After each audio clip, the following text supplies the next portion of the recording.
Hello and welcome to another episode of Jenny's Chateau Farm. Now that it is the first week of the year, it's time for us to get back to work after the festivities of Christmas and New Year. One of the largest jobs I have mentioned to you before, but given it was such a big job, I thought it was worth showing it to you in more detail. Also, it's one of the reasons that we had to break with the family tradition of having Christmas in Sweden this year. In order for a newly planted hedge to stand the best chance of survival, we needed to plant the small young hedgelings during the dormant months, when they would then have as much time as possible to be able to establish their roots. Only then will they be able to gather themselves enough water to survive the warm and drier months to come. Since we are planting Acer Campestre plants, also known as field maples, which are native to this region, we are hoping that they will be happy in this soil and will need minimal maintenance to stay healthy. We did not film much while we were actually planting, as it was a 3-person job, 2 of whom do not want to appear on camera.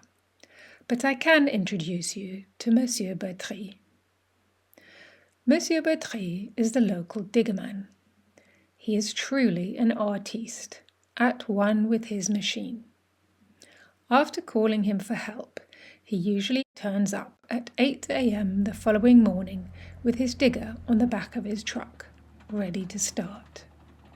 He is quick, precise and tidy, and made short work of digging the trench for the hedge in the rocky limestone soil. After that, he then collected some excellent quality topsoil that was going spare nearby in the village and delivered that in accessible mounds all around the garden. Yeah, so we're rushing to get this done, so if it starts raining then we wouldn't be able to do this job, and it's supposed to rain all the rest of the week, so we're just trying to get it done before it gets dark. Okay. We still have much more than we needed for the hedge, but when the ground dries up enough, Mr. Bertry can help us spread it out to even out the ruts in the lawn that were left over from the large cherry picker that was needed 2 years ago to replace the roof. Planting the hedge is a job that we had wanted to do as soon as possible after we bought the property, as the young plants will need 2 or 3 years of growth at least to actually start to resemble a hedge. But with the restrictions over the past 2 winters, it just wasn't possible. So it's immensely satisfying to now have this job finally behind us, as hopefully we'll only need to do it once. And I'm greatly looking forward to the privacy that this hedge will provide to the garden, as well as protection from the predominantly westerly winds coming from the Atlantic coast, only an hour away. Whilst we had a trench dug, we also made use of it to bury a dead pheasant that we found on the terrace one night. He was a beauty.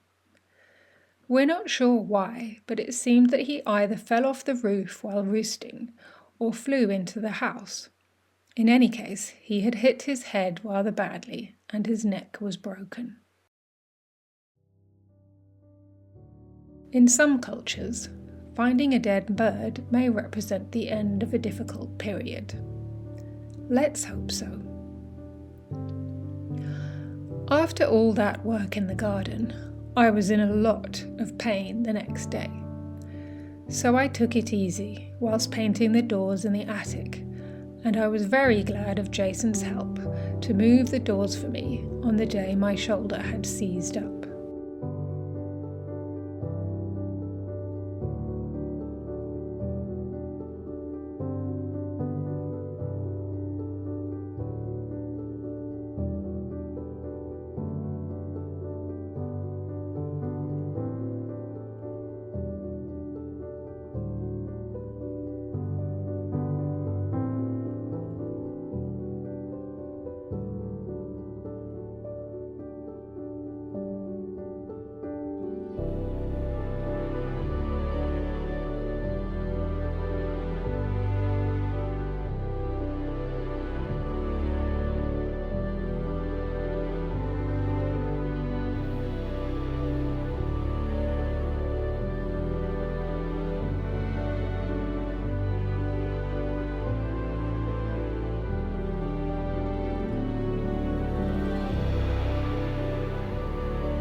In between all that work, however, I also spent time with our friends and neighbours Eddie and Veronique, who kindly took me out for lunch in nearby Cognac.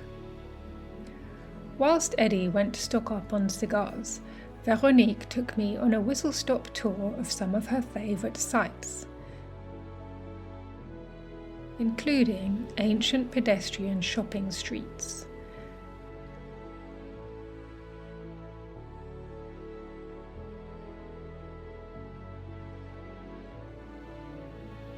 This 15th century tavern,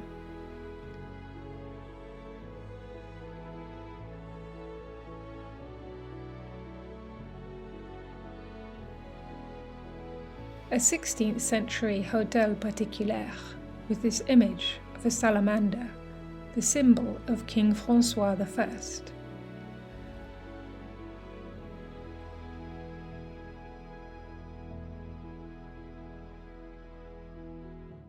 And the tourist office at the Musée des Arts.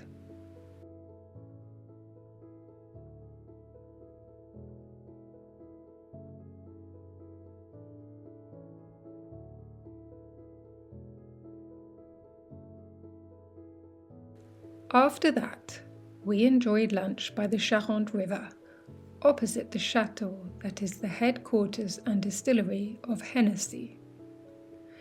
Being the off-season, renovations were being done outside, but the restaurant was still full of locals enjoying their lunch break. I greatly enjoyed the treat of a meal out, which included an amuse-bouche of Asian-style leek for starters, followed by a simple yet delicious white fish fillet with lentils, and the café gourmand with a trio of mini desserts, including shortbread, a mini Black Forest gâteau, and a tiny chocolate brownie.